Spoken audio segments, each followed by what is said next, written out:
이어서 설명을 드리도록 하겠습니다. 연화의 비유. 객원 현실은 방편을 열어서 진실을 드러낸다고 말씀을 드렸죠. 그래서 권실, 권과 실이 드러납니다. 이 권실을 연화에 비유할 수 있습니다. 연이 열매고 실이고 화가 권이죠. 그래서 그 객원현실, 개연을 연화에 비유할 수 있습니다. 묘법연화경 경전의 원문을 보면은 묘법연화라고 하는 말이 자주 나옵니다.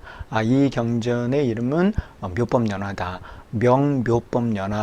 명묘법연화, 교보살법, 불소혼염, 이런 이제 원문의 내용이 나오는데, 연화라는 표현이 나오기는 하지만은 그 연화에 대한 구체적인 설명은 찾아보기 어려워요. 그래서 왜 이 경전을 연화에 비유를 했는지는 원문에는 설명이 되어 있지 않습니다. 다만 이제 천태지휘대사가 법화경의 현의에서 법화경의 깊은 뜻을 드러내는 그 현의에서 연화의 비유에 대해서 아주 자세하게 설명을 하고 있습니다. 그래서 이 연화의 비유에 대한 설명은 이 법화 현의의 내용을 주로 참고해서 말씀드리고자 합니다. 그래서 한번 보도록 하죠. 연화의 비유. 연화는 모든 꽃 가운데 가장 아름다운 것이다. 연꽃을 보면 참 아름답다는 생각이 듭니다. 그 모습이 참 아름답죠. 또 그 연못가에 가면은 그 연꽃의 향이 있어요. 연향. 그 연향도 은은하게 참 좋죠. 가장 아름다운 꽃, 그것을 그 연화는 가장 아름다운 꽃. 그래서 부처님의 설법 가운데 가장 좋은 설법, 그런 의미도 담고 있다는 것이죠. 가장 수승한 설법, 묘법 연화경. 천태대사는 법화의 개연을 연화로 비유하였다. 그래서 이 객원현실, 이 개연에 대해서 지휘대사는 연화를 가지고 설명을 한 겁니다. 이 그 객원현실 방편을 쓰는 시기가 세 시기가 있었다고 했죠. 위실시권, 객원현실, 폐권입실. 그렇게 방편을 쓰는 시기가 세 시기로 변화하는데 연화도 세 시기로 변화를 해요. 그래서 이제 그러한 설명을 천태지휘대사가 했습니다. 연화라는 표현이 나와서 그러는데요. 대한불교 천태종의 총본산인 구인산은 소백산 연화직에 자리 잡고 있습니다. 거기 연화죠, 연화. 이 연화가 법화의 개연, 묘법을 의미하고 있다는 것입니다.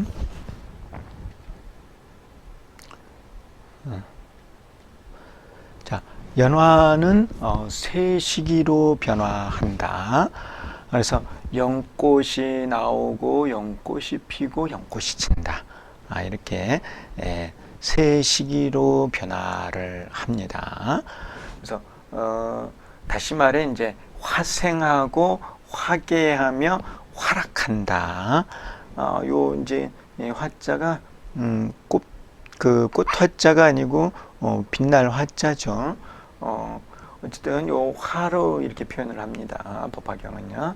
화생하고 화개하고 활락한다 하는 겁니다. 이것도 이제 꽃의 의미가 있습니다. 어쨌든 화생, 화개, 활락 이렇게 세 개로 변화하는 것이죠. 꽃이 처음에는 나오고 피고 그 다음에는 진다 하는 겁니다. 요 세 시기에 연화의 변화를 가지고 부처님 객원현실에 비유를 하였다는 겁니다. 자, 이렇게 꽃이 생하고 열리고 그리고 지면서 연실이 남는다는 겁니다. 처음 꽃이 그 연못에서 나올 때 열매를 머금고 있죠. 그리고 꽃이 피고 열매가 크죠. 그 다음에 이제 꽃은 지고 열매만 남는다는 겁니다. 이 꽃이 하는 기능이 뭐냐? 그것은 열매를 맺게 하는 것이다 하는 겁니다. 꽃의 기능은 열매, 연실을 남기는 것이다 하는 겁니다. 이 꽃이 비유를 하는 것이 바로 방편이죠. 열매는 진실, 묘법을 말하는 것입니다. 그래서 묘법, 연화, 경 이렇게 경전 이름이 붙게 된 것이죠. 연꽃의 이러한 변화는 방편의 사용을 의미한다. 그래서 꽃이 나오고 피고 지는 이러한 변화, 이것은 부처님께서 방편을 이제 쓰시고 방편을 베푸시고 방편과 진실을 같이 드러내시고, 그리고 이제 방편은 버리고 진실만을 남기는 그 방편의 사용을 의미한다는 것입니다. 그래서 이런 연화의 변화를 가지고 부처님 설법 방편의 사용을 비유하고 있다는 것입니다. 진실을 드러내기 위해서 방편을 세 시기로 쓰는 것과 같다. 이 연화의 이런 변화는요, 다시 말해 화생하고 화계하며 활락을 하듯이 시권하고 개권하며 패권을 한다. 시권, 방편을 베풀고, 개권, 방편을 열고 진실을 드러내고, 그 다음에 이제 진실이 드러났기 때문에 권은 더 필요가 없으니까 패권을 하는 것이죠. 이렇게 이제 시권, 개권, 패권과 화생, 화계, 활락은 같은 의미를 가지고 있다는 것이죠. 연화가 나와서 피고 지면서 연실이 남듯이 방편의 사용으로 오로지 진실만이 남는다. 그래서 방편을 통해서 부처님께서 궁극에는 진실을 드러내고자 하셨어요. 방편을 통해서요. 그와 같이 꽃도, 연꽃도 궁극에는 열매를 맺게 하는 것이다 하는 겁니다. 그래서 연꽃이 나오는 이유, 결국은 열매를 맺게 하기 위해서, 그래서 연화가 나와서 피고 지면서 연실만 남듯이 방편의 사용으로 오로지 진실만이 남는다. 이러한 연화의 비유로 개연을 나타내고 있으며 결국 모든 것이 진실로 귀일한다는 것입니다. 세 시기의 연꽃, 연꽃이 이렇게 이제 세 시기로 변화를 합니다. 그래서 이제 조금 어려운 용어들이 자꾸 나오는데요. 화필유연, 화계연현, 활락연성, 이러한 용어들이 이제 법화현의에서 사용하고 있는 용어입니다. 그래도 여러분들 좀 이런 용어들을 알아두셨으면 좋겠습니다. 화필유연, 화계연현, 활락연성. 꽃이 있으면 반드시 열매가 있다. 그래서 법화경에서 말하는 연화는 그 꽃 안에 열매가 있는 겁니다. 꽃밖에 이렇게 열매가 나오는 그런 연화가 아니고 꽃 안에서 열매가 맺는 그러한 연화입니다. 이 푼다리카라는 것이요. 그래서 꽃이 있으면은 반드시 그 안에는 열매가 있다는 것이에요. 지금 꽃 속에 있어서 우리가 볼 수는 없지만은 꽃이 있으면 그 안에는 꼭 그 열매가 있다. 그것이 바로 화필유연입니다. 부처님께서 방편을 쓰시면은 반드시 그 방편 안에는 진실이 있다는 것이죠. 그래서 연실을 위해 연꽃이 나오는데 연실은 보이지 않는 시기에, 그래서 이렇게 보면은 연못에서 꽃봉오리가 있고 열매는 아직 보이지 않는 시기예요. 그 시기를 화필유연이다 하는 겁니다. 이때는 부처님께서 주로 방편만을 많이 쓰시는 거예요. 진실은 그 방편 안에 감추고 계시죠. 그렇지만 이제 방편이 있기 때문에 언젠가는 진실이 나오기는 할 겁니다. 자, 요 화필유연, 연꽃은 나오지만 연실은 보이지 않는 시기다. 법화경 이전에 경전을 설하는 시기다 하는 것이죠. 자, 화계연현, 꽃이 피고 열매가 드러난다. 화계 연년. 꽃이 피어서 연실을 키우고 연실이 드러나는 시기. 그래서 꽃 안에 열매를 감추고 있다가 때가 돼서 꽃이 피면서 열매를 드러내는 것입니다. 그게 이제 화계연년이에요. 꽃이 열리면서 연이 드러난다는 것이죠. 이때가 연화는 가장 아름답죠. 봉우리로 있을 때보다도 꽃이 이렇게 탁 펴면은 얼마나 아름답습니까? 그 꽃 안에 이제 황금 열매가 이렇게 담겨져 있으면 정말 정말 아름답죠. 그래서 이거를 이제 연화 반개, 연화가 한 반쯤 피었다고도 이렇게 표현을 하는데, 소백산 연화지는 바로 이러한 연화 반개의 모양입니다. 연꽃이 이렇게 쫙 피어 있는 모양이죠. 이때가 바로 법화경을 설하시는 때입니다. 이때는 방편과 진실이 다 드러나요. 방편과 진실을 다 보여주는 것이죠. 그러면은 이제 방편과 진실을 구분할 줄 아는 사람은 반드시 진실을 택하게 되어 있어요. 아직 구분이 안 된 사람들은 방편을 택할 수도 있겠죠. 그런데 정확히 아는 사람은 절대 방편을 택하는 일이 없죠. 좋은 것을 택한다는 겁니다. 진실을 택하게 되죠. 그래서 이제 다 이해를 하게 되면 진실만이 남게 되고 이제 나중에 방편은 버리게 되는 것이죠. 어쨌든 이 화계연년에 이 시기는 연꽃이 피어서 연실을 키우고 연실이 드러나는 시기다 하는 것입니다. 그 다음에 이제 마지막에 연꽃이 지는 시기예요. 화락연성.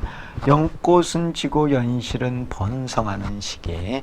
이때가 되면 이제 연꽃은 다 지고 연못에 가 보면은 연실만이 이렇게 가득 차 있는 그런 시기가 됩니다. 그래서 열매만이 남는 것이죠. 진실만이 남게 되는 것입니다. 궁극에 이제 이런 자리로 가야 되는 것이죠. 나뿐만 아니라 모든 중생이 다 열매를 맺어야 되겠죠. 화생하고 화개하며 활락하지만 연실은 남는다. 그래서 꽃이 나오고 피고 그리고 꽃은 짓지만은 궁극에는 연실은 남는다는 거예요. 열매는 남는다. 그래서 이렇게 연꽃이 이렇게 새시기로 변화하면서 하는 역할은 열매를 남기는 것이다.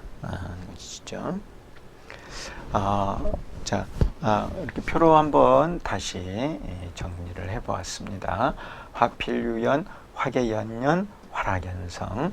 화필유연은 연실을 위해 연꽃이 피는데 연실은 보이지 않는 시기다 하는 것이고, 화계연년은 연꽃이 피어서 연실을 키우고 연실이 드러나는 시기. 그래서 꽃과 열매가 다 드러나는 시기. 이때가 화계연년, 이때가 바로 묘법 연화의 시기다 하는 것이죠. 그리고 이제 화락연성, 연꽃은 지고 연실은 번성하는 시기. 화락연성. 연꽃은 이제 꽃은 없어지고 방편은 없어지고 진실만이 남는 그런 시기다 하는 겁니다. 하나의 연화가 세 가지로 다르면 하나이면서 셋이고 셋이면서 하나이다. 어쨌든 연꽃이 이렇게 세 시기로 변하죠. 세 시기로 변하지만 다 연화다 하는 것이죠.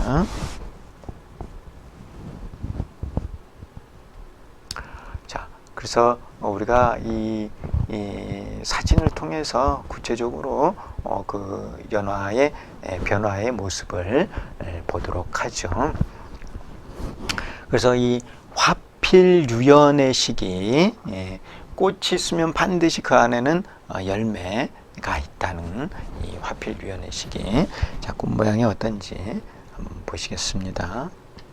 자, 이런 모양이에요. 이런 모양.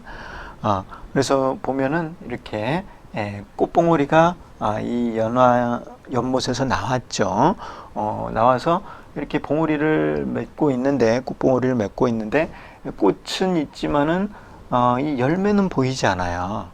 그런데 분명히 이 꽃 안에는 열매를 감추고 있을 것이다 하는 겁니다. 이 연화는 꽃 속에 열매를 맺고 있는 것이니까. 그래서 이 시기가 이제 부처님께서 방편을 쓰시는 시기예요. 그래서 방편이 전면에 드러나고 진실은 그 방편 안에 감추어져 있는 것이죠. 그래서 꽃은 있고 열매는 감추어져 있는 이 시기. 이 시기가 바로 화필유연의 시기입니다. 그래서 방편이 이렇게 전면에 드러나는 것이죠. 어쨌든 부처님께서 방편을 펼치시고, 그래서 중생이 그 방편을 받아들이면은 이제 차츰 열매로, 진실로 다가갈 수 있는 것입니다. 방편을 받아들여야 돼요. 부처님의 방편을요. 그 다음, 조금 더 이제, 꽃이 더 컸죠. 그렇지만 아직도 열매는 보이지 않아요. 꽃은 이렇게 크고 있지만은 열매는 아직 보이지 않습니다. 그런데 이제 이 안에 열매를 감추고 있는 것이죠. 이 안에 열매는 있습니다. 우리가 눈으로 볼 수 없을 뿐이죠. 분명히 있다는 것이죠. 그 다음에 이제 꽃이 조금 폈습니다. 꽃이 조금 폈지만은 아직 열매는 보이지 않아요. 열매는요. 그래서 이 시기가 이제 부처님께서 법화경을 설하시기 이전에 경전을 설하시는 겁니다.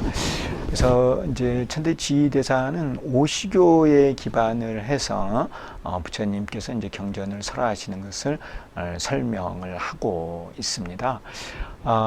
서가모니 부처님께서 이제 출가 수행을 하셔서 35세에 부다가야의 보리수 나무 아래에서 대각을 성취하셨다고 합니다. 그리고 이제 대각을 성취하신 그때 이후로 경전을 설하셨어요.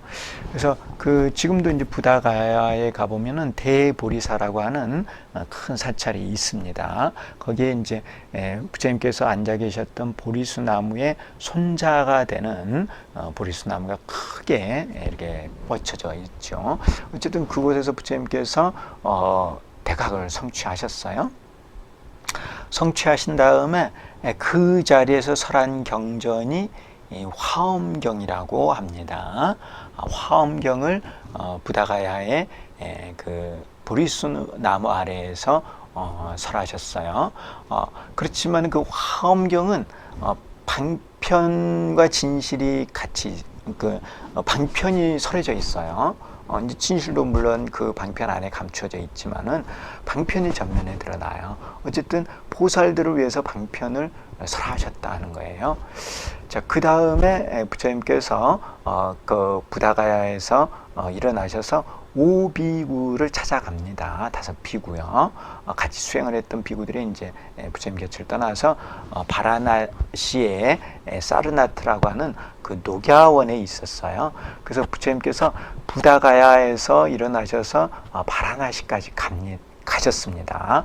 가셔서 그 오비구들을 위해서 설하신 경전이 아함경이에요. 아함경. 그래서 아함경을 쭉 이제 설하시게 되고, 그 다음에 이제 부처님께서 그 바이샬리에 가셔서 경전을 설하셨는데 뭐 유마경이라든가 이런 경전을 설하셨습니다. 그때가 방등이에요. 방등부 경전, 유마경, 승만경 이런 여러 경전들은 그 방등의 경전입니다. 그 다음에 이제 부처님께서 슈라바스티 서라벌의 기원정사에 계시면서 금강경을 설하시죠. 그러시면서 이제 많은 반야의 경전을 설하시게 됩니다. 그때가 이제 반야시예요. 반야시. 그리고 나서 이제 나중에 부처님께서 나이가 드신 다음에 영축산으로 가셨어요. 영축산. 영축산에 계시면서 설하신 경전이 바로 법화경이 되겠습니다. 부처님께서 그 영축산에 계시면서 그 8년가량을 법화경을 설하셨어요. 그리고 이제 나중에 쿠시나가라에 가셔서 열반에 드시게 되는데, 그곳에서 설하신 경전이 바로 열반경이 되겠습니다. 그래서 부처님께서 거의 한 50년에 걸쳐서 경전을 설하셨다 하는 거예요. 그래서 그것을 이제 칼로 물을 자르듯이 시가 탁탁탁 구분되는 것은 아니지만, 그래도 이제 대체로 그와 같이 구분해서 볼 수 있다 하는 것입니다. 그래서 이제 처음 화엄, 그 다음 아함, 방등, 파냐, 이 네 시기가 부처님께서 방편을 펼치시는 시기예요. 이렇게 영화의 비유로 보면은 이 꽃 속에 열매가 감춰져 있는, 그래서 꽃이 전면에 드러나는, 방편이 전면에 드러나는 시기다 하는 것입니다. 이 시기를 지나면 이제 꽃이 피고 열매가 드러나죠. 그때가 바로 법화 열반시다 하는 것이죠. 자, 화개연년, 꽃이 피고 열매가 드러나는 시기. 그래서 이와 같이 이렇게 꽃이 피어서 열매가 드러났죠. 여러분들 열매 보실 수 있죠. 이렇게 열매가 있습니다. 열매. 그래서 화개, 꽃이 피고 연현, 열매가 드러난다는 겁니다. 꽃이 참 아름답지 않습니까? 화개연년. 이 시기가 바로 법화의 시기다 하는 겁니다. 그래서 방편이 드러나고 또 진실이 드러나고, 방편이 열려서 진실이 드러나고, 그래서 이 방편과 진실을 다 구분할 수 있는 시기예요. 이때가. 그러니까 이 꽃과 열매를 다 구분할 수 있는 근기가 되었기 때문에 부처님께서 이걸 다 드러내서 제자들에게 가르친다 하는 것이죠. 그래서 열매를 아는, 그러니까 진실을 이해할 수 있는 제자들에게는 너희들이 바르게 이해했다고 하면서 수기를 주시는 겁니다. 진실을 이해를 해야 수기를 받을 수 있습니다. 그래서 연꽃이 피고 열매가 이렇게 드러나는 시기, 화개연년의 시기, 바로 법화의 시기다 하는 것이죠. 자, 이렇게 열매가 잘 보이시죠? 이렇게 이제 열매가 있고 꽃이 이렇게 피어 있습니다. 연화 반개의 모습이죠. 그래서 이와 같이 그 열매가 드러나는, 꽃이 피고 열매가 드러나는 시기가 법화의 시기라는 것입니다. 자, 이렇게 이러한 모양, 이 모양이 그 소백산 연화지 금계포란이 있는 모양입니다. 이 모양이요. 그래서 이제 그 위성 사진 같은 거를 보면은 이 소백산 구인사가 있는 자리가 이런 모습으로 되어 있습니다. 그래서 연꽃이 피고 열매가 드러나는 이 시기, 이때가 법화의 시기입니다. 그래서 이렇게 연꽃을 보면 구체적으로 우리가 그 부처님의 가르침의 시기를 잘 이해할 수 있죠. 자, 이렇게 이제 꽃이 다 피고 열매가 다 드러나면은 이제 꽃이 하는 역할이 끝났어요. 꽃은 열매를 맺게 하는 그런 역할을 한 거거든요. 꽃의 역할이 끝났으니까 이제 꽃은 지는 것이죠. 다만 열매는 남습니다. 그 시기를 화락연성, 꽃은 지고 열매는 번성한다 이런 뜻이죠. 네. 자, 오늘 이렇게 보시면은 이렇게 꽃은 말라서 졌죠. 꽃은 이제 시들었어요. 그렇지만은 열매는 이렇게 남아 있죠. 열매는 그래서 이 열매 안에 연실이 가득 들어 있는 것입니다. 그래서 화락연성의 시기죠. 자, 이렇게 꽃은 지고 열매만이 이렇게 남는다는 겁니다. 이 안에 이제 열매가 하나씩 이렇게 들어가 있어요. 그래서 이런 시기에, 그래서 꽃은 다 지고 열매만이 남는 시기에, 그래서 이제 법화를 이해하게 되면은 법화의 개헌이 되면은 오로지 진실만이 남는다. 모든 것이 다 묘법이 된다. 추중묘, 다 모든 것이 다 묘여서 상대할 추가 없다. 모든 것이 다 진실이다 하는 겁니다. 제법이다, 실상이다. 이러한 경지에 이르게 되는 것이죠. 그래서 이제 연화와 개연을 표를 가지고 표 하나를 가지고 이렇게 연결을 해볼 수 있습니다. 그래서 화필유연은 위실시권과 연결할 수 있고요. 화계연현은 객원현실과 연결을 할 수 있고요. 화락연성은 폐권입실과 연결을 할 수 있습니다. 그래서 이 화필유연이나 위실시권은 진실을 위하여 방편을 베푸는 시기로 법화경 이전의 모든 경전을 설하는 시기입니다. 법화경 이전의 모든 경전은 방편과 진실, 방편이 있어요. 다 방편. 모든 경전 다 진실을 위해서 방편을 가르치는 경전들이다 하는 겁니다. 그래서 그때는 화필위연, 위실시견이라고 표현을 하고요. 그 다음에 이제 화계연년, 꽃이 피고 열매가 드러나는 그 시기, 그때는 이제 객원현실로 표현을 하죠. 그래서 방편을 열어서 진실을 보인다는 겁니다. 이때가 이제 법화의 시기예요. 법화. 묘법연화경은 바로 이렇게 객원현실을 말한다는 겁니다. 그래서 이 법화경에는 방편을 열어서 진실을 드러내는 것이 설해져 있다는 것이죠. 그리고 이제 이런 법화의 개연이 되면은 꽃은 지고 열매만이 남아요. 열매가 번성해요. 그래서 방편은 버리고 진실이 세워진다. 그래서 방편은 버리고 진실만이 남는다 하는 겁니다. 그래서 이렇게 세 시기의 연화와 세 시기의 방편의 사용이 이렇게 연결이 되고 있습니다. 그래서 이것이 사실은 모든 부처님께서 이와 같이 하시는 거예요. 사가모니 부처님만 이와 같이 하시는 것이 아니라 모든 부처님께서 중생들에게 가르침을 펴실 때는 바로 이와 같이 한다는 것입니다.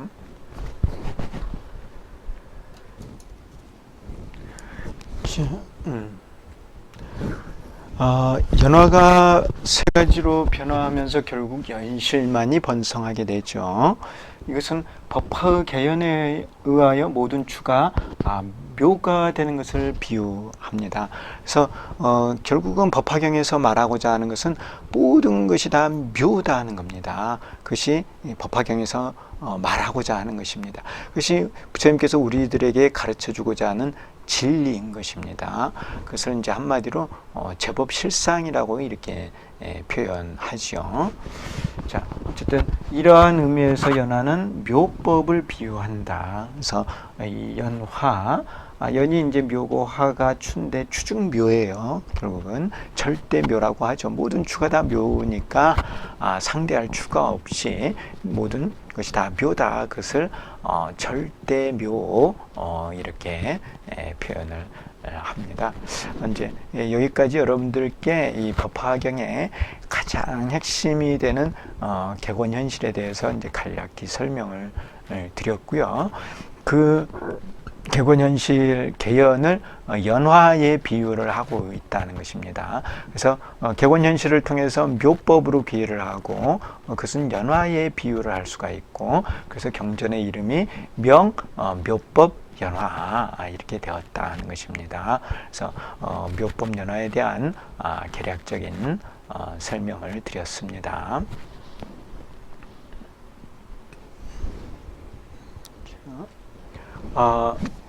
이 이제 법화의 묘예를 이렇게 펼쳐 보시면은 목차가 나와 있습니다. 이렇게 목차가 이렇게 되어 있죠. 목차 목차가 이렇게 한 페이지로 이렇게 되어 있습니다. 제가 이렇게 파워포인트로 작성을 했는데요. 전체 이제 4편으로 나눠 볼 수 있습니다. 4장이죠. 제1장은 법화의 개연, 제2장은 경명의 이해, 제3장은 경문의 대의, 제4장은 법화의 수행, 이렇게 이제 구성을 했습니다. 그래서 이 법화의 개연은 이제 법화경을 중심으로 제가 이제 설명을 했고요. 이 경명의 이해라는 것은 천태지휘대사의 법화현이라고 하는 그 저술이 있습니다. 그 법화현이에서 경명에 대한 명현이에 대한 설명이 있습니다. 그래서 그 명현이에 대한 설명을 주로 여기에서 했고요. 경문의 대의라는 것은 이제 법화경의 문구들이 있죠. 법화경 이렇게 제1품부터 제28품 여시아문으로 시작해서 장례 이거로 끝납니다. 그래서 그 경문에 대한 설명을 천태지휘대사가 법화 문구라고 하는 저술에서 설명을 하고 있어요. 그래서 법화 문구에 있는 주요 내용들은 또 여기서 설명을 했습니다. 그리고 이제 법화의 수행, 이렇게 이제 객원현실을 이해를 했습니다. 개연, 묘법을 이해를 했어요. 진리를 이해를 했어요. 그러면 그 진리를 체득을 해야 되죠. 진리를 깨달아야 됩니다. 깨닫고 진리에 맞게 행을 해야 돼요. 그렇게 했을 때 내가 이제 완전한 부처를 이룰 수가 있는 거거든요. 그러한 법화의 수행, 이 법화의 수행은 천태지휘대사가 이제 마하지관이라고 하는 그 저술에서 설명을 하고 있었습니다. 그래서 마하지관에서 설명하고 있는 이 법화의 수행에 대한 것을 여기에 이렇게 요약을 해 놓았습니다. 그래서 이 법화의 이 묘에는 법화경의 주요 핵심 내용, 그리고 법화현이 법화문구, 마하지관, 천태지휘대사의 3대부의 내용을 같이 또 요약을 했습니다. 그래서 이 전체에 흐르는 것은 개연이라고 하는 법화의 개연이라고 하는 것이 이 전체를 흐르고 있습니다. 이 전체를 관통하고 있는 것은 법화의 개연이라 이렇게 말씀드릴 수 있고, 그래서 그 법화 개연의 내용을 이 법화의 묘해라고 하는 이 책을 통해서 이해를 하고자 하는 것입니다. 그것은 곧 법화에 대한, 법화경에 대한 이해가 되는 것이고, 반드시 우리가 이러한 법화에 대한 이해를 해서 이것을 체득을 해서 자체 구현을 해서 성불을 해야 하는 것입니다. 그래서 아주 중요한 내용에 대해서 핵심적인 부분만을 가지고 설명을 드리려고 합니다. 가장 핵심적인 것을 쥐고 있으면은, 그래서 이제 내가 중심을 잡고 있으면은 다른 것을 다 포섭할 수가 있어요. 근데 내가 중심이 없고 핵심적인 걸 가지고 있지 못하면은 끌어서 당겨서 연결을 시킬 수가 없습니다. 다 흐트러지고 마는 것이죠. 이런 그 부처님 가르침에 핵심적인 것을 지니고 있을 때, 그래서 많은 것을 얻을 수 있고 이룰 수 있고 구경에는 승부할 수 있습니다. 그래서 그런 중요 내용을 이렇게 공부하고자 하는 것입니다. 자, 법화의 묘에는 이렇게 제1장, 제2장, 제3장, 제4장 이렇게 구성이 되어 있고, 이제 법화경의 방편품을 주요 내용으로 해서 제가 설명을 하고 있습니다. 이 방편품은 1대4 인연, 재불 출세의 1대4 인연이 설해져 있고, 모든 것이 하나로 귀일한다고 하는 내용이 바로 이 법화경의 방편품에 설해져 있습니다. 그래서 한마디로 이제 귀일기다 말할 수 있고, 이 법화현이는 묘해를 설명을 하고 있습니다.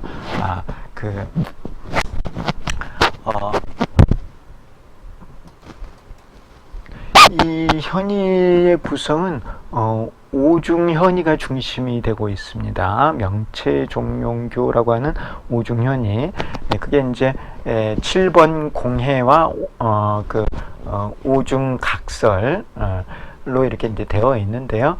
여기서는 법화현의에서 주로 말하고자 하는 것은 법화경의 깊은 뜻을 드러내는데 그 법화경의 깊은 뜻을 묘라는 한 글자를 가지고 설명을 하고 있는 거예요. 그래서 그 묘의 모든 것을 다 묘로 이해를 해야 된다고 하는 묘에 대한 설명이 이 법화현의에 있습니다.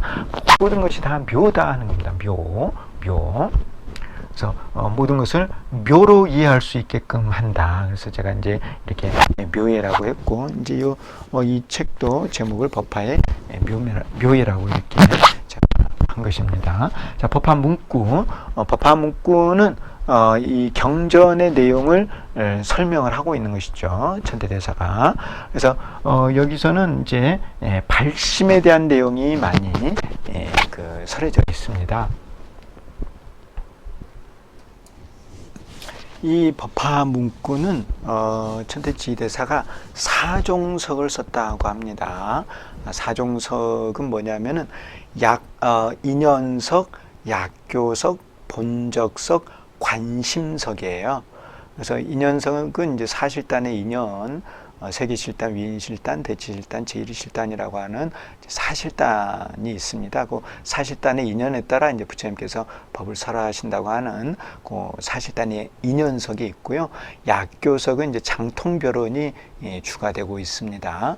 그 장통별언 교에 따라 이제 해석을 한 것이고, 그다음에 본적석은 이제 법화경은 정문과 본문, 적불과 본불로 이렇게 나눌 수 있는데 그 적불, 본불, 정문, 본문의 입장에서 해석을 하는 게 본적석이에요. 그리고 나서 관심석이 있습니다. 관심석. 이게 이제 관심으로 가야 된다는 거거든요.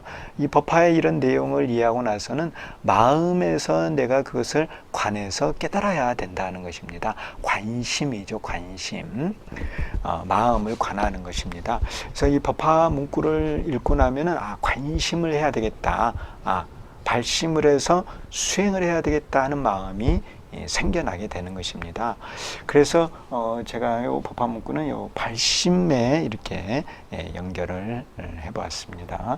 그리고 이제 법화의 수행은 이 마하지관에서 설해져 있는데요. 이 마하지관은 원돈지관에 대한 것입니다. 그래서 원돈지관은 이제 그 묘법을 깨닫는 수행을 말해요. 원돈지관은 무명옥을 파는 수행법입니다. 그 원돈지관, 그것은 원행으로 이렇게 표현을 할 수가 있습니다.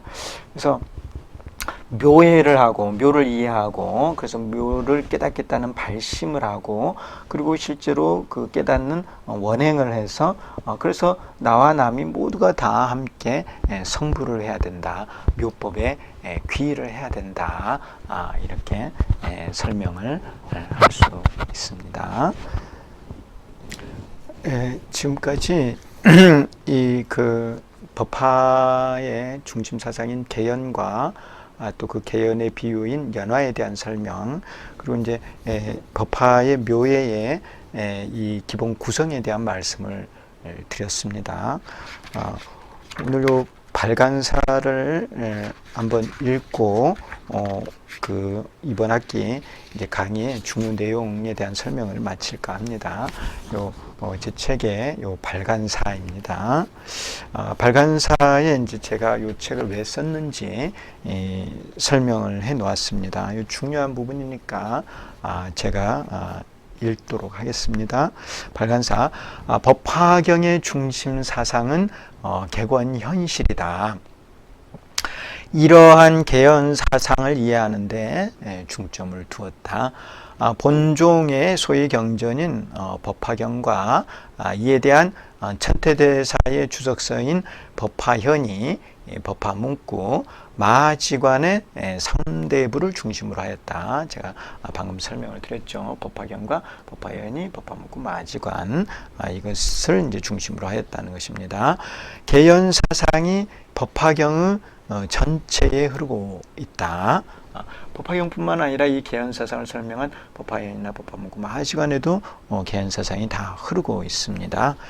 이러한 개연사상을 이해하기 위하여 법화의 개현, 경명의 이해, 경문의 대의, 법화의 수행의 4장으로 나누어 설명을 하였다. 자, 제1장 법화의 개연에서는 방편품에서 설하고 있는 개연의 내용을 이해하는 데 중점을 두었다. 이제 정문과 본문이 있는데 정문의 가장 중요한 품인 제2방편품에 서설하고 있는 개연의 내용을 이해하는데 이 제1장 법화의 개연은 중심을 두고 있다는 것입니다. 여기서는 법화경의 방편품에서 서가모니 부처님께서 설하시고 있는 내용을 중심으로 설명을 하였다. 방편을 열어서 진실을 드러낸다는 개연은 실상으로 귀일한다. 이러한 실상에 대하여 용수보살은 중론에서 삼재계로 표현을 하였고 천태대사는 삼재원흉으로 풀이하였다. 그래서 서가모니 부처님 이래 이제 불법을 제일 잘 계승을 하고 설명을 하신 분이 용수보살이라고 해요. 이 용수보살의 이제 중론에 그 논서가 있는데 이 중론은 중도론이에요. 중도에 대한 설명입니다. 여기서 이제 공가중에 대한 것을 말하고 있어요. 그 공가중을 개성으로 표현을 해서 그것을 삼재계라고 표현을 합니다. 이 용수보살은 이제 구인사에 가보면은 역대조사 전에 그 중앙에 위치하고 계신 보살이시죠. 이 용수보살은 공가중 삼재를 설하였고 천태지휘대사는 이러한 용수보살의 그 중론의 내용을 받아들여서 그 삼재를 원흉으로 해석을 했어요. 삼재 원흉. 그리고 이제 그 삼재 원흉을 상월원각대 조사님께서는 종기로서 청색 3원으로 표현을 한 것입니다. 모든 것이 삼재 원흉에 귀일한다고 하는 경전이 바로 법화경이 되는 것입니다.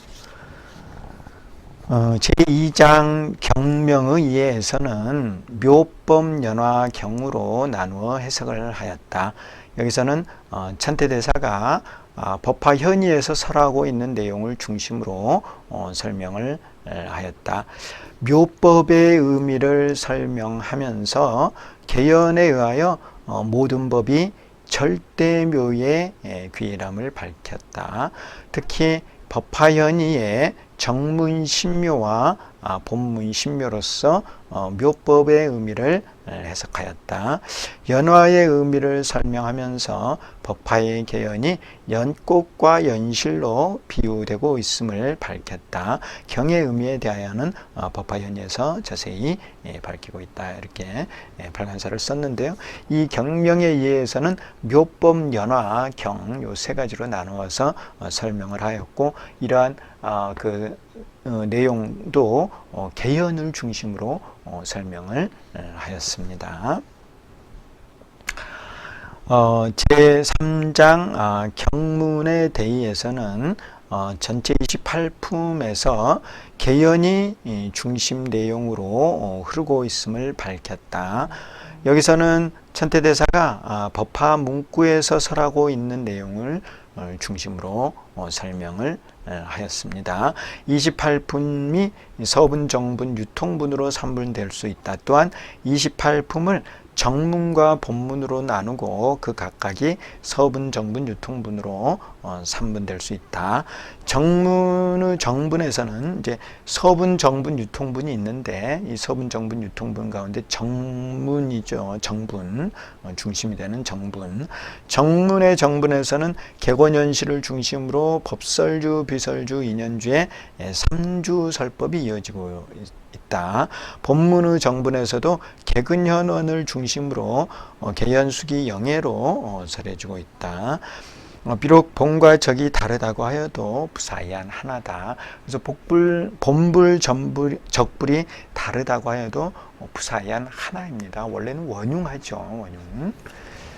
자, 제4장 법화의 수행에서는 개연에 의하여 모든 수행이 원돈지관의 귀일함을 밝혔다.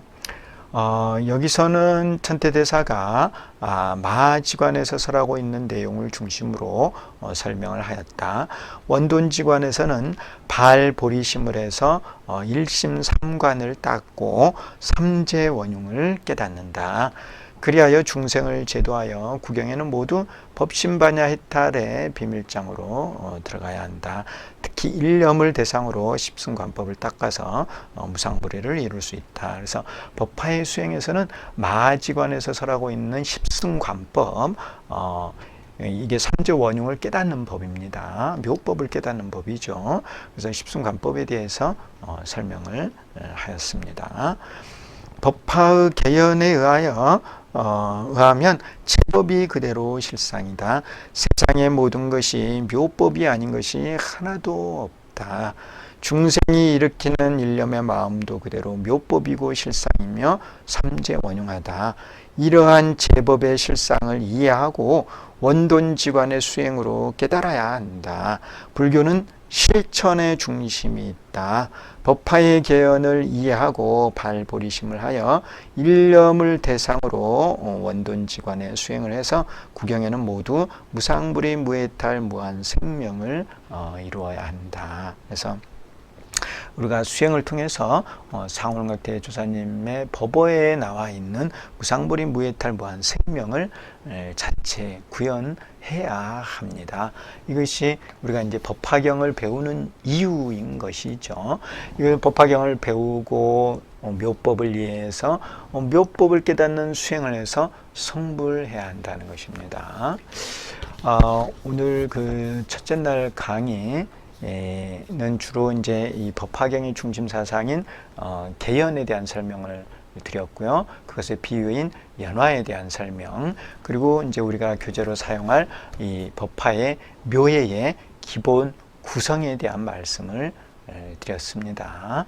오늘 강의는 여기서 마치겠습니다. 감사합니다. 이어서 설명을 드리도록 하겠습니다. 연화의 비유. 객원현실은 방편을 열어서 진실을 드러낸다고 말씀을 드렸죠. 그래서 권실, 권과 실이 드러납니다. 이 권실을 연화에 비유할 수 있습니다. 연이 열매고 실이고 화과 권이죠. 그래서 그 객원현실, 개연을 연화에 비유할 수 있습니다. 묘법연화경 경전의 원문을 보면은 묘법연화라고 하는 말이 자주 나옵니다. 이 경전의 이름은 묘법연화다. 명묘법연화, 교보살법, 불소혼염, 이런 이제 원문의 내용이 나오는데, 연화라는 표현이 나오기는 하지만은 그 연화에 대한 구체적인 설명은 찾아보기 어려워요. 그래서 왜 이 경전을 연화에 비유를 했는지는 원문에는 설명이 되어 있지 않습니다. 다만 이제 천태지휘대사가 법화경의 현의에서 법화경의 깊은 뜻을 드러내는 그 현의에서 연화의 비유에 대해서 아주 자세하게 설명을 하고 있습니다. 그래서 이 연화의 비유에 대한 설명은 이 법화 현의의 내용을 주로 참고해서 말씀드리고자 합니다. 그래서 한번 보도록 하죠. 연화의 비유. 연화는 모든 꽃 가운데 가장 아름다운 것이다. 연꽃을 보면은 참 아름답다는 생각이 듭니다. 그 모습이 참 아름답죠. 또 그 연못가에 가면은 그 연꽃의 향이 있어요. 연향. 그 연향도 은은하게 참 좋죠. 가장 아름다운 꽃, 그것을 그 연화는 가장 아름다운 꽃. 그래서 부처님의 설법 가운데 가장 좋은 설법, 그런 의미도 담고 있다는 것이죠. 가장 수승한 설법, 묘법 연화경. 천태대사는 법화의 개연을 연화로 비유하였다. 그래서 이 객원현실, 이 개연에 대해서 지혜대사는 연화를 가지고 설명을 한 겁니다. 객원현실 방편을 쓰는 시기가 세 시기가 있었다고 했죠. 위실시권, 객원현실, 폐권입실. 그렇게 방편을 쓰는 시기가 세 시기로 변화하는데 연화도 세 시기로 변화를 해요. 그래서 이제 그러한 설명을 천태지휘대사가 했습니다. 연화라는 표현이 나와서 그러는데요. 대한불교 천태종의 총본산인 구인산은 소백산 연화직에 자리 잡고 있습니다. 거기 연화죠, 연화. 이 연화가 법화의 개연, 묘법을 의미하고 있다는 것입니다.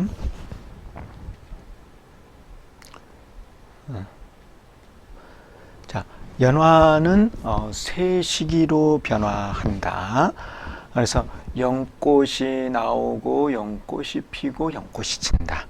이렇게 세 시기로 변화를 합니다.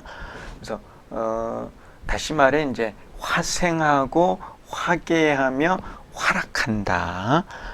요 이제 화자가 꽃 화자가 아니고 빛날 화자죠. 어쨌든 요 화로 이렇게 표현을 합니다. 법화경은요. 화생하고 화개하고 활락한다는 겁니다. 이것도 이제 꽃의 의미가 있습니다. 어쨌든 요 화생, 화개, 활락 이렇게 세 시기로 변화하는 것이죠. 꽃이 처음에는 나오고 피고 그 다음에는 진다는 겁니다.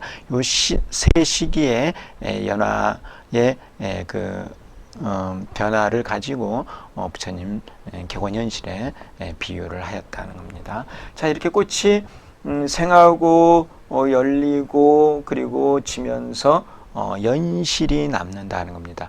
처음 꽃이 그 연못에서 나올 때 열매를 머금고 있죠. 그리고 꽃이 피고 열매가 크죠.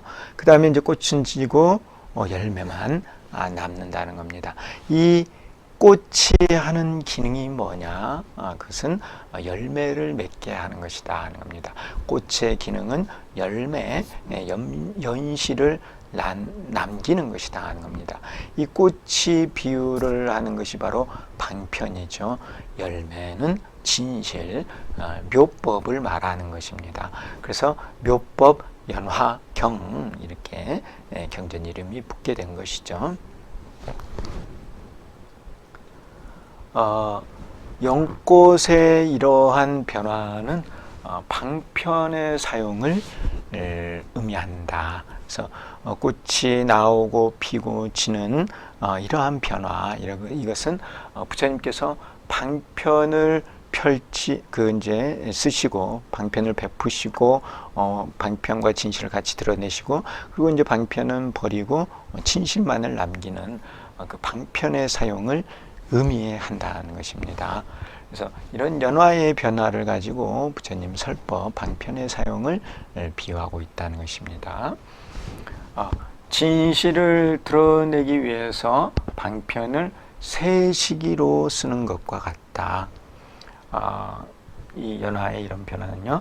다시 말해 화생하고 화개하며 활락을 하듯이 시권하고 객원하며 패권을 한다.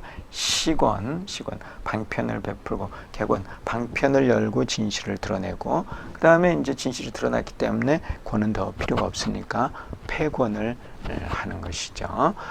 이렇게 이제 시권, 객원, 패권과 화생, 화개, 활락은 같은 의미를 가지고 있다는 것이죠.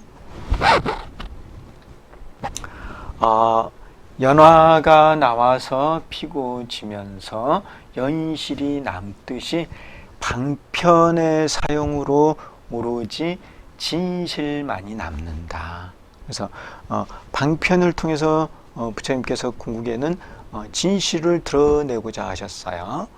방편을 통해서요. 그와 같이 꽃도 연꽃도 궁극에는 열매를 맺게 하는 것이다 하는 겁니다. 그래서 연꽃이 나오는 이유 결국은 열매를 맺게 하기 위해서 그래서 연화가 나와서 피고 지면서 연실만 남듯이 방편의 사용으로 오로지 진실만이 남는다. 이러한 연화의 비유로 개연을 나타내고 있으며 결국 모든 것이 진실로 귀일한다는 것입니다. 세 시기의 연꽃, 연꽃이 이렇게 이제 세 시기로 변화를 합니다. 그래서 이제 조금 어려운 용어들이 자꾸 나오는데요. 화필유연, 화계연현, 화락연성, 이런 용어들이 이제 법화 현의에서 사용하고 있는 용어입니다. 그래도 여러분들 좀 이런 용어들을 알아두셨으면 좋겠습니다. 화필유연, 화계연현, 화락연성. 꽃이 있으면 반드시 열매가 있다. 그래서 법화경에서 말하는 연화는 그 꽃 안에 열매가 있는 겁니다. 꽃밖에 이렇게 열매가 나오는 그런 연화가 아니고 꽃 안에서 열매가 맺는 그러한 연화입니다. 이 푼다리카라는 것이요. 그래서 꽃이 있으면은 반드시 그 안에는 열매가 있다는 것이에요. 지금 꽃 속에 있어서 우리가 볼 수는 없지만은 꽃이 있으면 그 안에는 꼭 그 열매가 있다. 그것이 바로 화필유연입니다. 부처님께서 방편을 쓰시면은 반드시 그 방편 안에는 진실이 있다는 것이죠.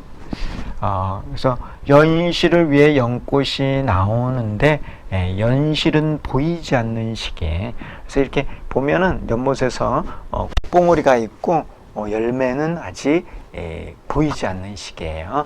그 시기를 화필유연이다 하는 겁니다. 이때는 부처님께서 주로 방편만을 많이 쓰시는 거예요. 진실은 그 방편 안에 감추고 계시죠. 그렇지만 이제 방편이 있기 때문에 언젠가는 진실이 나오기는 할 겁니다. 자, 요 화필유연, 연꽃은 나오지만 연실은 보이지 않는 시기다. 법화경 이전에 경전을 설하는 시기다 하는 것이죠.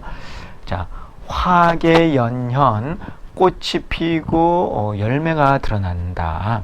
화계연현, 꽃이 피어서 연실을 키우고 연실이 드러나는 시기. 그래서 꽃 안에 열매를 감추고 있다가 때가 돼서 꽃이 피면서 열매를 드러내는 것입니다. 그게 이제 화계연연이에요. 꽃이 열리면서 연이 드러난다는 것이죠. 이때가 연화는 가장 아름답죠. 봉우리로 있을 때보다도 꽃이 이렇게 탁 펴면은 얼마나 아름답습니까? 그 꽃 안에 이제 황금 열매가 이렇게 담겨져 있으면 정말 아름답죠. 그래서 이거를 이제 연화 반개, 연화가 한 반쯤 피었다고도 이렇게 표현을 하는데, 소백산 연화지는 바로 이러한 연화 반개의 모양입니다. 연꽃이 이렇게 쫙 피어 있는 모양이죠. 이때가 바로 법화경을 설하시는 때입니다. 이때는 방편과 진실이 다 드러나요. 방편과 진실을 다 보여주는 것이죠. 그러면은 이제 방편과 진실을 구분할 줄 아는 사람은 반드시 진실을 택하게 돼 있어요. 아직 구분이 안 된 사람들은 방편을 택할 수도 있겠죠. 그런데 정확히 아는 사람은 절대 방편을 택하는 일이 없죠. 좋은 것을 택한다는 겁니다. 진실을 택하게 되죠. 그래서 이제 다 이해를 하게 되면 진실만이 남게 되고 이제 나중에 방편은 버리게 되는 것이죠.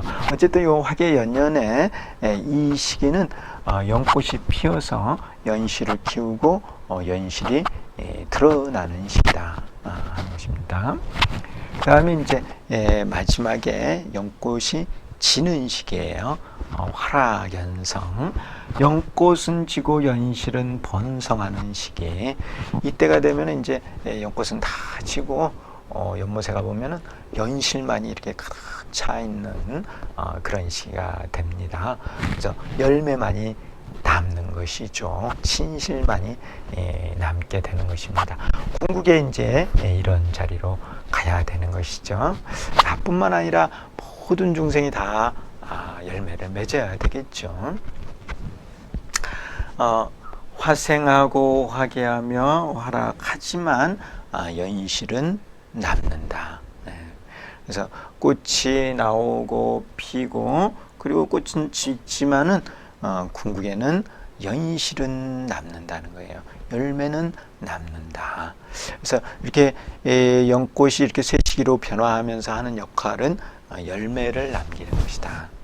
것이죠.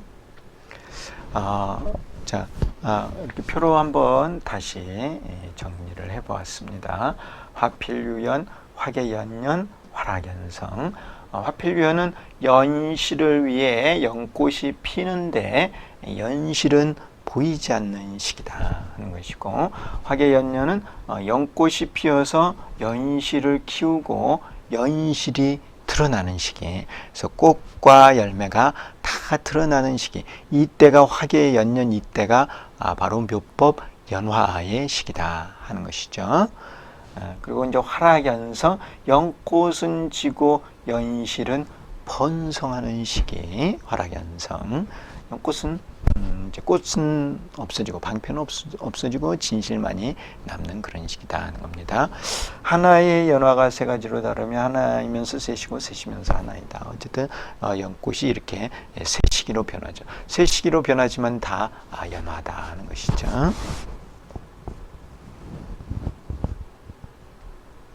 자, 그래서 우리가 이 사진을 통해서 구체적으로 그 연화의 변화의 모습을 보도록 하죠.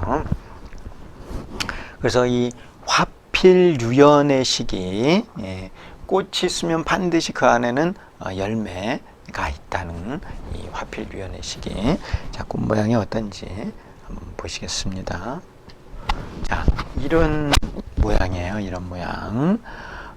그래서 보면은 이렇게 꽃봉오리가 이 연못에서 나왔죠. 나와서 이렇게 봉오리를 맺고 있는데, 꽃봉오리를 맺고 있는데, 꽃은 있지만은 이 열매는 보이지 않아요. 그런데 분명히 이 꽃 안에는 열매를 감추고 있을 것이다 하는 겁니다. 이 연화는 꽃 속에 열매를 맺고 있는 것이니까. 그래서 이 시기가 이제 부처님께서 방편을 쓰시는 시기예요. 그래서 방편이 전면에 드러나고 진실은 그 방편 안에 감추어져 있는 것이죠. 그래서 꽃은 있고 열매는 감추어져 있는 이 시기. 이 시기가 바로 화필유연의 시기입니다. 그래서 방편이 이렇게 전면에 드러나는 것이죠. 어쨌든 부처님께서 방편을 펼치시고, 그래서 중생이 그 방편을 받아들이면은 이제 차츰 열매로 진실로 다가갈 수 있는 것입니다. 방편을 받아들여야 돼요. 부처님의 방편을요. 그다음 조금 더 이제 꽃이 더 컸죠. 그렇지만 아직도 열매는 보이지 않아요. 꽃은 이렇게 크고 있지만은 열매는 아직 보이지 않습니다. 그런데 이제 이 안에 열매를 감추고 있는 것이죠. 이 안에 열매는 있습니다. 우리가 눈으로 볼 수 없을 뿐이죠. 분명히 있다는 것이죠. 그 다음에 이제 꽃이 조금 폈습니다. 꽃이 조금 폈지만은 아직 열매는 보이지 않아요. 열매는요. 그래서 이 시기가 이제 부처님께서 법화경을 설하시기 이전에 경전을 설하시는 겁니다. 그래서 이제 천대지휘대사는 오시교에 기반을 해서 부처님께서 이제 경전을 설하시는 것을 설명을 하고 있습니다. 서가모니 부처님께서 이제 출가 수행을 하셔서 35세에 부다가야의 보리수 나무 아래에서 대각을 성취하셨다고 합니다. 그리고 이제 대각을 성취하신 그때 이후로 경전을 설하셨어요. 그래서 지금도 이제 부다가야에 가보면은 대보리사라고 하는 큰 사찰이 있습니다. 거기에 이제 부처님께서 앉아 계셨던 보리수 나무의 손자가 되는 보리수 나무가 크게 이렇게 뻗쳐져 있죠. 어쨌든 그곳에서 부처님께서 대각을 성취하셨어요. 성취하신 다음에 그 자리에서 설한 경전이 이 화엄경이라고 합니다. 화엄경을 부다가야의 그 보리수 나무 아래에서 설하셨어요. 그렇지만 그 화엄경은 방편과 진실이 같이 방편이 설해져 있어요.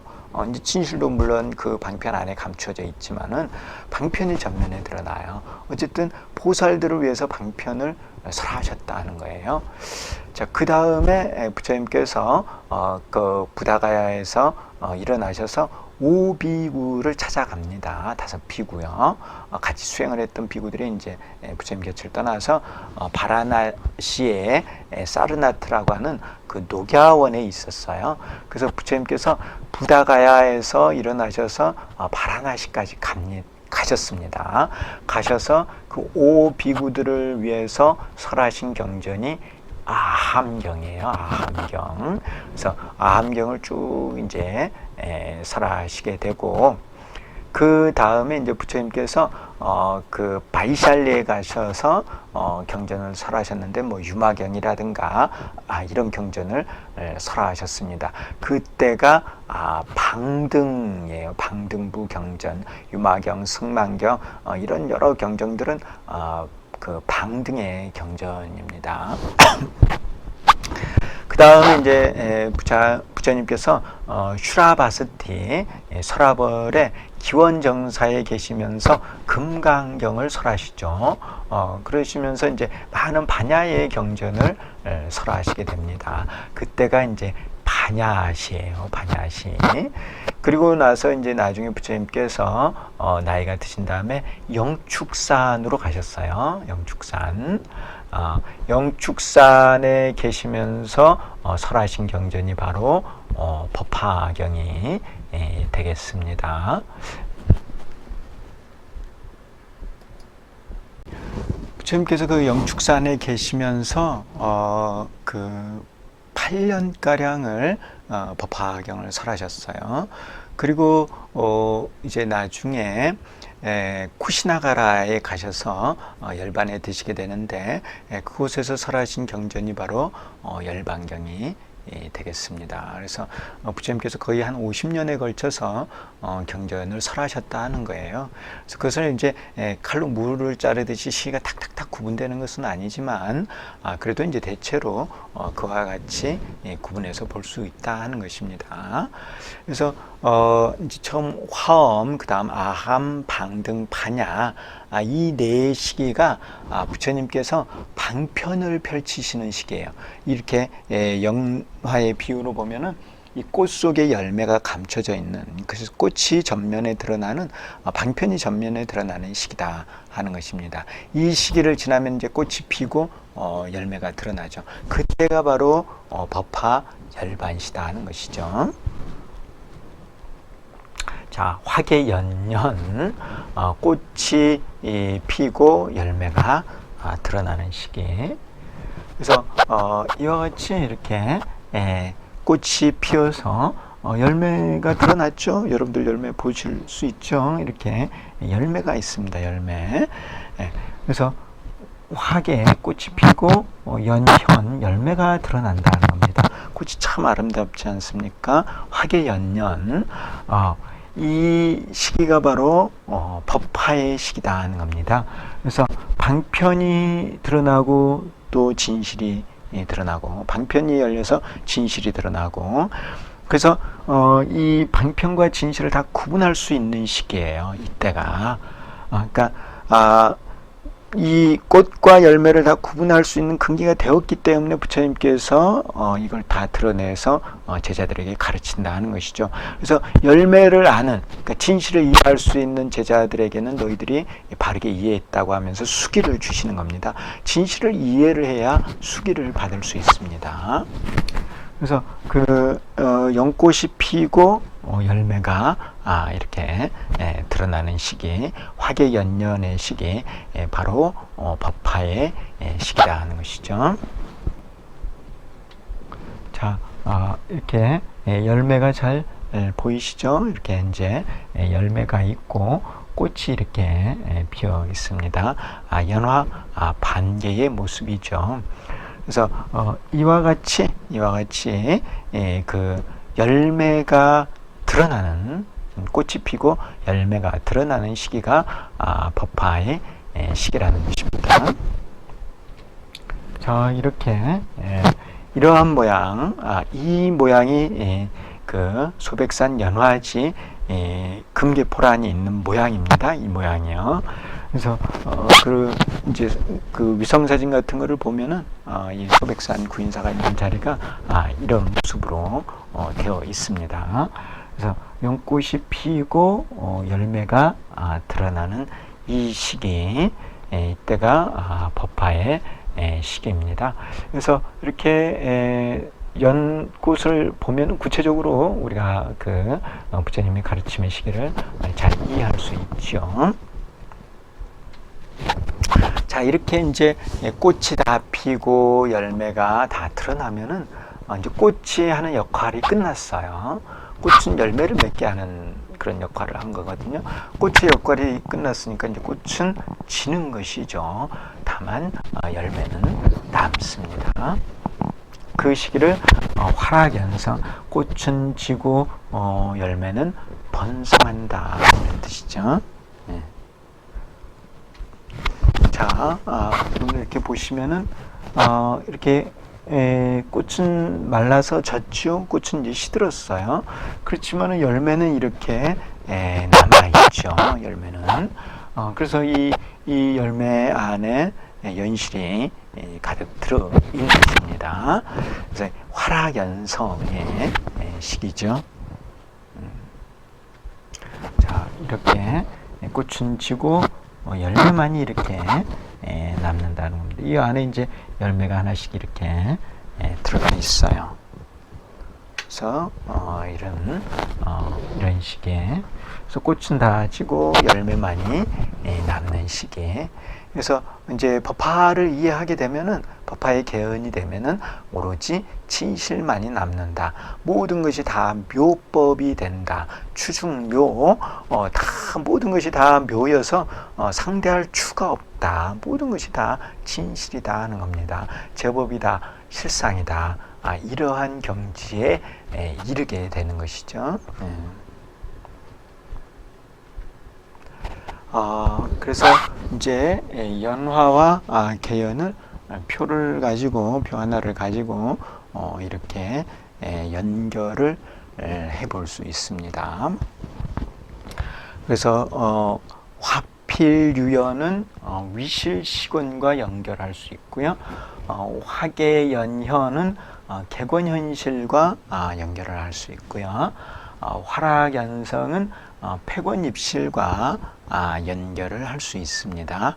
그래서 이 화필유연이나 위실시곤은 진실을 위하여 방편을 베푸는 시기로 법화경 이전의 모든 경전을 설하는 시기입니다.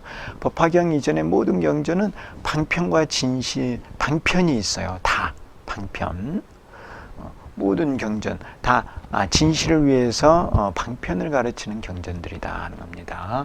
그래서 그때는 화필위연, 위실시견이라고 표현을 하고요. 그 다음에 이제 화계연년, 꽃이 피고 열매가 드러나는 그 시기, 그때는 이제 객원현실로 표현을 하죠. 그래서 방편을 열어서 진실을 보인다는 겁니다. 이때가 이제 법화의 시기예요. 법화. 묘법연화경은 바로 이렇게 객원현실을 말한다는 겁니다. 그래서 이 법화경에는 방편을 열어서 진실을 드러내는 것이 설해져 있다는 것이죠. 그리고 이제 이런 법화의 개연이 되면은 꽃은 지고 열매만이 남아요. 열매가 번성해요. 그래서 방편은 버리고 진실이 세워진다. 그래서 방편은 버리고 진실만이 남는다 하는 겁니다. 그래서 이렇게 세 시기의 연화와 세 시기의 방편의 사용이 이렇게 연결이 되고 있습니다. 그래서 이것이 사실은 모든 부처님께서 이와 같이 하시는 거예요. 사가모니 부처님만 이와 같이 하시는 것이 아니라 모든 부처님께서 중생들에게 가르침을 펴실 때는 바로 이와 같이 한다는 것입니다.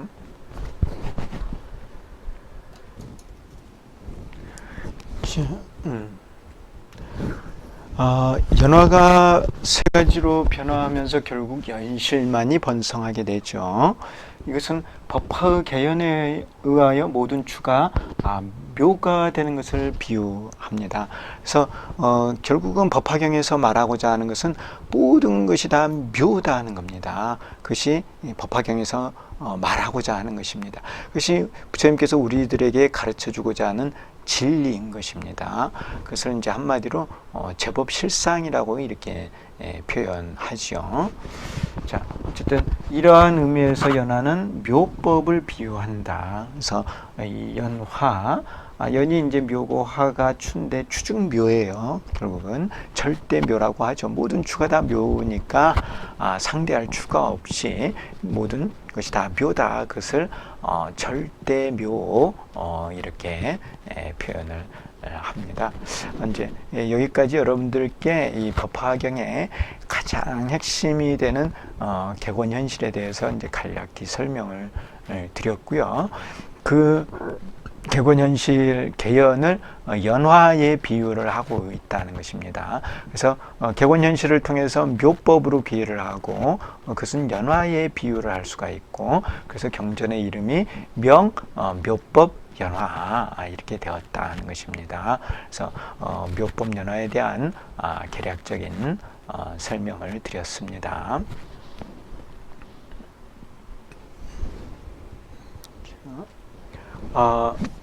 이 이제 법화의 묘예를 이렇게 펼쳐 보시면은 목차가 나와 있습니다. 이렇게 목차가 이렇게 되어 있죠. 목차가 이렇게 한 페이지로 이렇게 되어 있습니다. 제가 이렇게 파워포인트로 작성을 했는데요. 전체 이제 4편으로 나눠 볼 수 있습니다. 4장이죠. 제1장은 법화의 개연, 제2장은 경명의 이해, 제3장은 경문의 대의, 제4장은 법화의 수행, 이렇게 이제 구성을 했습니다. 그래서 이 법화의 개연은 이제 법화경을 중심으로 제가 이제 설명을 했고요. 이 경명의 이해라는 것은 천태지휘대사의 법화현이라고 하는 그 저술이 있습니다. 그 법화현이에서 경명에 대한 명현에 대한 설명이 있습니다.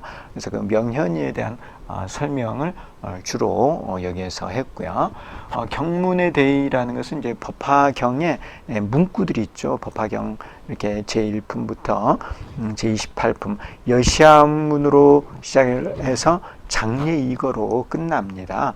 그래서 그 경문에 대한 설명을 천태지휘대사가 법화문구라고 하는 저술에서 설명을 하고 있어요. 그래서 법화문구에 있는 주요 내용들은 또 여기서 설명을 했습니다.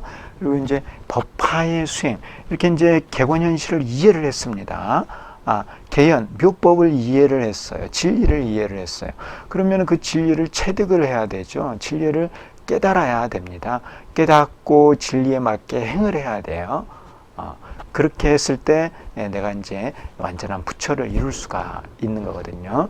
그러한 법화의 수행, 이 법화의 수행은 천태지휘대사가 이제 마하지관이라고 하는 그 저술에서 설명을 하고 있었습니다. 그래서 마하지관에서 설명하고 있는 이 법화의 수행에 대한 것을 여기에 이렇게 요약을 해 놓았습니다. 그래서 이 법화의 이 묘에는 법화경의 주요 핵심 내용, 그리고 법화현이 법화문구, 마하지관, 천태지휘대사의 3대부의 내용을 같이 또 요약을 했습니다. 그래서 이 전체에 흐르는 것은 개연이라고 하는 법화의 개연이라고 하는 것이 이 전체를 흐르고 있습니다. 이 전체를 관통하고 있는 것은 법화의 개연이라 이렇게 말씀드릴 수 있고, 그래서 그 법화 개연의 내용을 이 법화의 묘해라고 하는 이 책을 통해서 이해를 하고자 하는 것입니다. 그것은 곧 법화에 대한, 법화경에 대한 이해가 되는 것이고, 반드시 우리가 이러한 법화에 대한 이해를 해서 이것을 체득을 해서 자체 구현을 해서 성불을 해야 하는 것입니다. 그래서 아주 중요한 내용에 대해서 핵심적인 부분만을 가지고 설명을 드리려고 합니다. 가장 핵심적인 것을 쥐고 있으면은, 그래서 이제 내가 중심을 잡고 있으면은 다른 거를 다 포섭할 수가 있어요. 근데 내가 중심이 없고 핵심적인 걸 가지고 있지 못하면은 끌어서 당겨서 연결을 시킬 수가 없습니다. 다 흐트러지고 마는 것이죠. 이런 그 부처님 가르침에 핵심적인 것을 지니고 있을 때, 그래서 많은 것을 얻을 수 있고 이룰 수 있고 구경에는 성불할 수 있습니다. 그래서 그런 중요 내용을 이렇게 공부하고자 하는 것입니다. 자, 법화의 묘에는 이렇게 제1장, 제2장, 제3장, 제4장 이렇게 구성이 되어 있고, 이제 법화경의 방편품을 주 내용으로 해서 제가 설명을 하고 있습니다. 이 방편품은 1대4인연, 제불 출세의 1대4인연이 설해져 있고, 모든 것이 하나로 귀일한다고 하는 내용이 바로 이 법화경의 방편품에 설해져 있습니다. 그래서 한마디로 이제 귀일기라 말할 수 있고, 이 법화현의는 묘해를 설명을 하고 있습니다.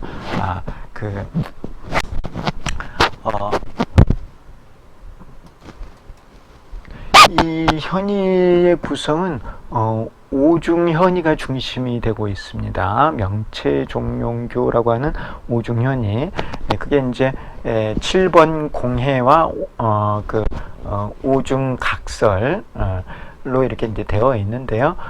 여기서는 법화현의에서 주로 말하고자 하는 것은 법화경의 깊은 뜻을 드러내는데, 그 법화경의 깊은 뜻을 묘라는 한 글자를 가지고 설명을 하고 있는 거예요.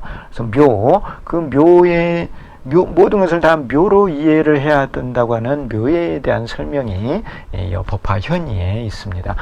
모든 것이 다 묘다 하는 겁니다. 묘.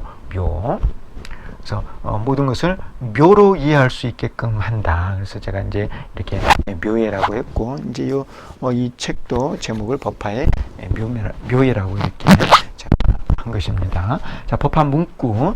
법화 문구는 이 경전의 내용을 설명을 하고 있는 것이죠. 천대대사가. 그래서 여기서는 이제 발심에 대한 내용이 많이 설해져 있습니다. 이 법화 문구는 천대지대사가 사종석을 썼다고 합니다. 사종석은 뭐냐면은 인연석, 약교석, 본적석, 관심석이에요. 그래서 인연석은 이제 사실단의 인연, 세계실단, 위인실단, 대치실단, 제1실단이라고 하는 사실단이 있습니다. 그 사실단의 인연에 따라 이제 부처님께서 법을 설하신다고 하는 그 사실단의 인연석이 있고요. 약교석은 이제 장통별언이 추가되고 있습니다. 그 장통별언 교에 따라 이제 해석을 한 것이고, 그다음에 본적석은 이제 법화경은 정문과 본문, 적불과 본불로 이렇게 나눌 수 있는데, 그 적불, 본불, 정문, 본문의 입장에서 해석을 하는 게 본적석이에요. 그리고 나서 관심석이 있습니다. 관심석. 이게 이제 관심으로 가야 된다는 거거든요. 이 법화의 이런 내용을 이해하고 나서는 마음에서 내가 그것을 관해서 깨달아야 된다는 것입니다. 관심이죠. 관심. 마음을 관하는 것입니다. 그래서 이 법화 문구를 읽고 나면은 관심을 해야 되겠다. 발심을 해서 수행을 해야 되겠다 하는 마음이 생겨나게 되는 것입니다. 그래서 제가 이 법화 문구는 이 발심에 이렇게 연결을 해보았습니다. 그리고 이제 법화의 수행은 이 마하지관에서 설해져 있는데요. 이 마하지관은 원돈지관에 대한 것입니다. 그래서 원돈지관은 이제 그 묘법을 깨닫는 수행을 말해요. 원돈지관은 무명옥을 파는 수행법입니다. 그 원돈지관, 그것은 원행으로 이렇게 표현을 할 수가 있습니다. 그래서 묘해를 하고 묘를 이해하고 그래서 묘를 깨닫겠다는 발심을 하고 그리고 실제로 그 깨닫는 원행을 해서 그래서 나와 남이 모두가 다 함께 성불을 해야 된다. 묘법에 귀의를 해야 된다. 이렇게 설명을 할 수 있습니다. 지금까지 이 그 법화의 중심 사상인 개연과 또 그 개연의 비유인 연화에 대한 설명, 그리고 이제 법화의 묘해의 이 기본 구성에 대한 말씀을 드렸습니다. 오늘 요 발간사를 한번 읽고 이번 학기 이제 강의의 중요 내용에 대한 설명을 마칠까 합니다. 제 책의 요 발간사입니다.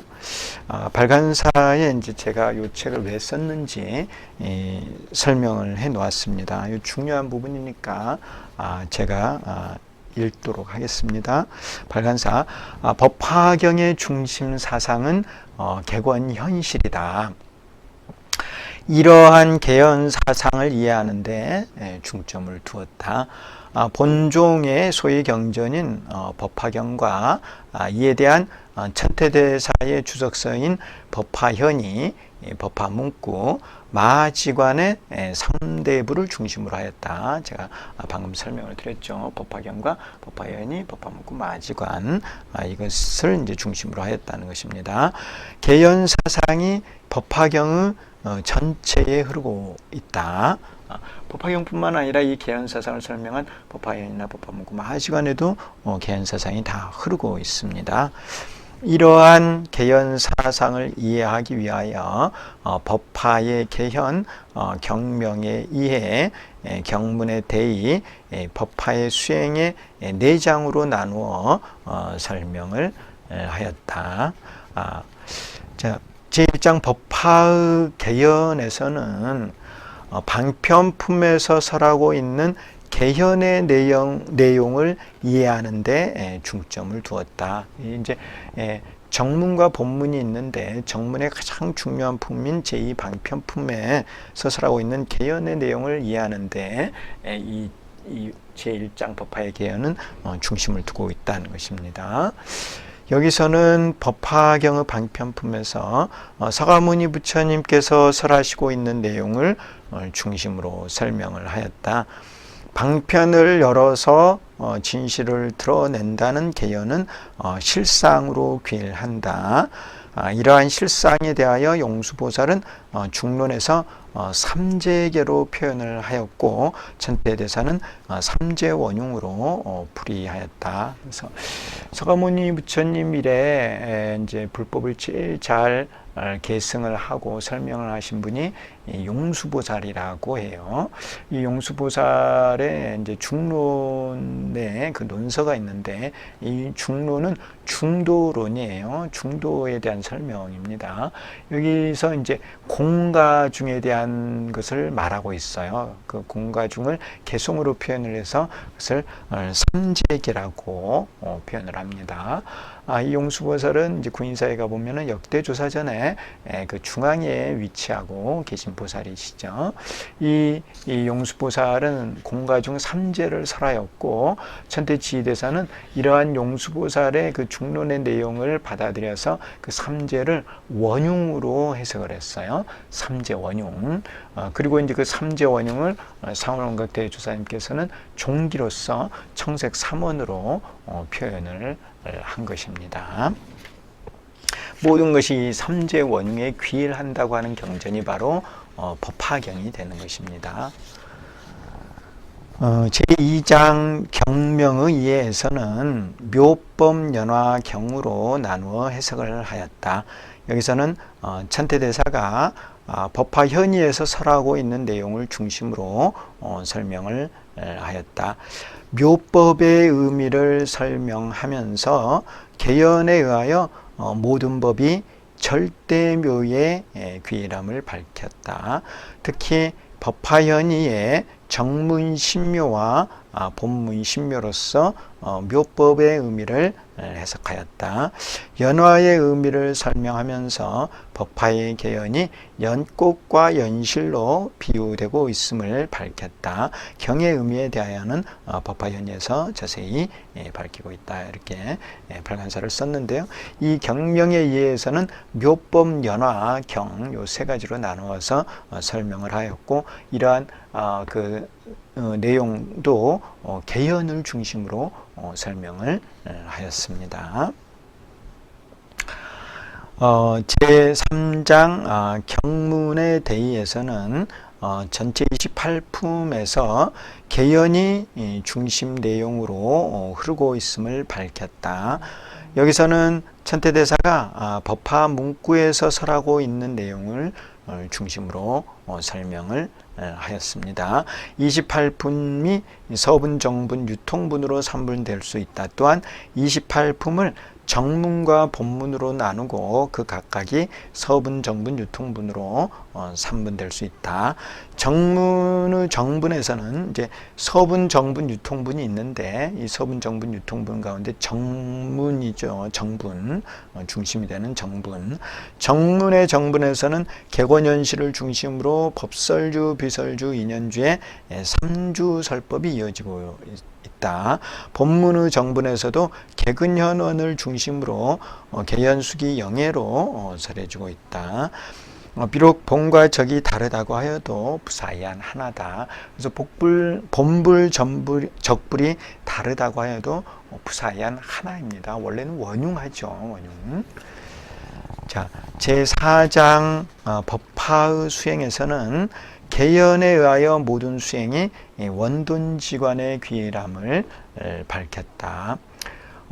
여기서는 천태대사가 마하지관에서 설하고 있는 내용을 중심으로 설명을 하였다. 원돈지관에서는 발보리심을 해서 일심삼관을 닦고 삼재원흉을 깨닫는다. 그리하여 중생을 제도하여 구경에는 모두 법신반야 해탈의 비밀장으로 들어가야 한다. 특히 일념을 대상으로 십승관법을 닦아서 무상불의를 이룰 수 있다. 그래서 법화의 수행에서는 마하지관에서 설하고 있는 십승관법, 이게 삼재원흉을 깨닫는 법입니다. 묘법을 깨닫는 법이죠. 그래서 십승관법에 대해서 설명을 하였습니다. 법화의 개연에 의하면 제법이 그대로 실상이다. 세상의 모든 것이 묘법이 아닌 것이 하나도 없다. 중생이 일으키는 일념의 마음도 그대로 묘법이고 실상이며 삼재원흉하다.